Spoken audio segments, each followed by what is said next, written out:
September 1, 2023, Biyernes. Ang unang pagbasa. Pagbasa gikan sa unang sulat ni San Pablo ngadto sa taga Thessalonica. Sa katapusan, mga igsoon, nakatunan ninyo gikan kanamo ang pagkinabuhi nga makapahimuot sa Dios. Hinuon, mao kini ang inyong pagkinabuhi sukad pa kaniadto.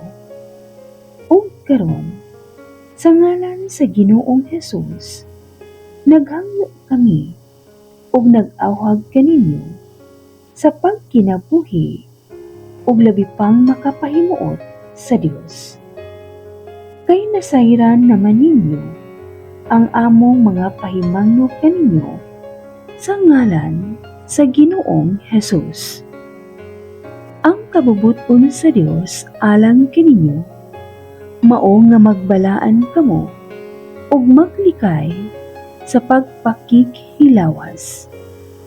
Kamong mga lalaki, angay masayod unsaon ninyo pagpakighiusa sa inyong asawa sa paagi nga balaan ug tungganan ug dili inaghat sa kaulag ingon sa gibuhat sa mga tao nga wala magtuo sa Dios.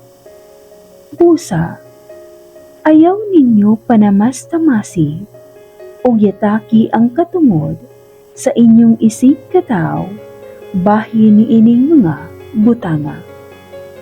Kamo, gipahimangnuan na namo kaniadto nga ang magbuhat niini silutan gayud sa Ginoo. Ang Dios wala magtawag kanato aron magpuyo kita sa kahugawan sa sala, kundili aron magkinabuhi kita sa pagkabalaan. Pusa, ang magsalikway niining pagtulon-ana wala magsalikway sa tao, kundili sa Dios nga maoy naghatag kaninyo sa iyang Espiritu Santo. Ang pulong sa Ginoo. Salamat sa Dios. Salmo Responsorio. Magsadya unta ang maayong mga tao diha sa Ginoo. Ang Ginoo hari, pasadyaa ang yuta. Papalipaya ang daghang mga pulo. Ang katarong ug hukom, mao ang kiparugan sa iyang trono. Magsadya unta ang maayong mga tao diha sa Ginoo. Ang mga bukid milanay ingog talo atubangan sa Ginoo. Atubangan sa Ginoo sa tibuok kalibutan. Ang kalangitan nagasangyaw sa iyang katarong ug ang tanang mga nasod nakakita sa iyang himaya. Magsadya unta ang maayong mga tao diha sa Ginoo. Nahigugma ang Ginoo kanila nga nagadumot sa dautan. Nagabantay siya sa kinabuhi sa iyang buotang mga alagad. Gikan sa kamot sa dautan, iya silang giluwas. Magsadya unta ang maayong mga tao diha sa Ginoo. Ang kahayag mibanag-banag alang sa matarong, ug ang kalipay alang sa maligdong ug kasing-kasing. Paglipay diha sa Ginoo, kamong mga matarong, ug pasalamati ang iyang balaan nga ngalan. Magsadya unta ang maayong mga tao diha sa Ginoo. Pagbasa gikan sa santos nga ebanghelyo sumala ni Mateo. Si Jesus misugilo ni ining sambingay ngadto sa iyang mga tinunan.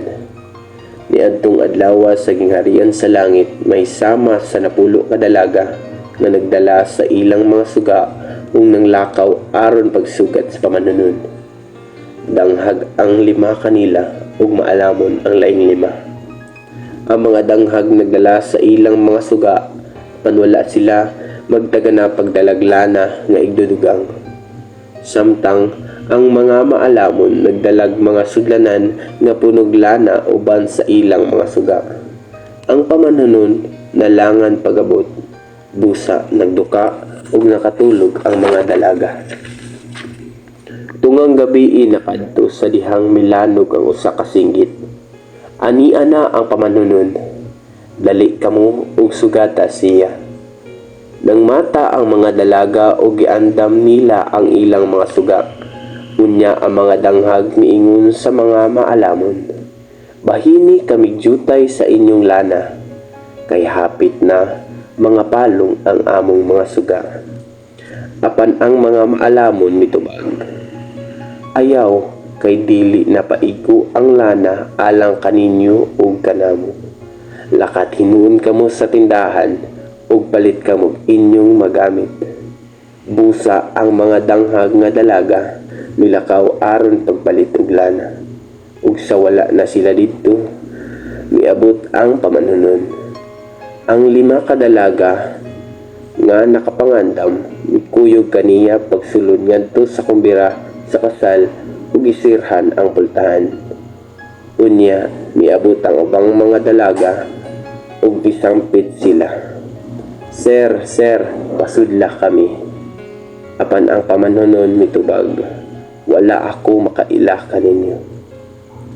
O gitapos ni Jesus ang sambingay sa pag-ingon, busa pagtukaw kamo, kay wala kamo mahibalo sa adlaw o sa takna. Ang Ebanghelyo sa Ginoo. Dayon ikaw, Kristo.